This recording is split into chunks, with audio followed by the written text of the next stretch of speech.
اسئله؟ ايوه هنا يا استاذ. لحظه يا جماعه، خلاص انا هقول بصوتي عادي. استاذ حسن، كان عمر له تصريح اخير. انا معاك اهو يا ريس. عمر قال انا ممكن ابوس في الافلام وبابا مش هيعترض، فانت ايه رايك في الكلام ده؟ المايك مع المايك يا ريس. اصل هو هيعمل ابوه في الافلام انما بس مفيش حد ما تبسش. مش معنى هو اللي هقول له لا خليه يدوق.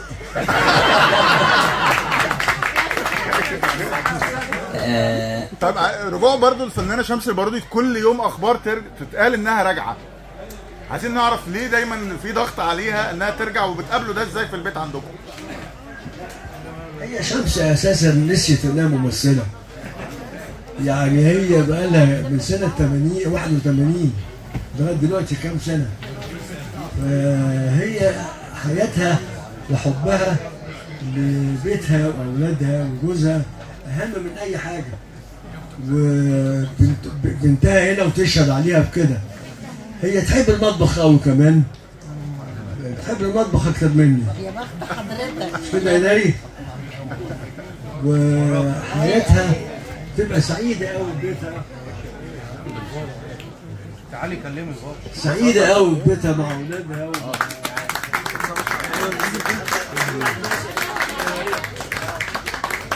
يا جماعه ديكوا مالكيش دعوه بالميكروفونات. نريمان بالمناسبه مقيمه في لندن ومتجوزه الحمد لله.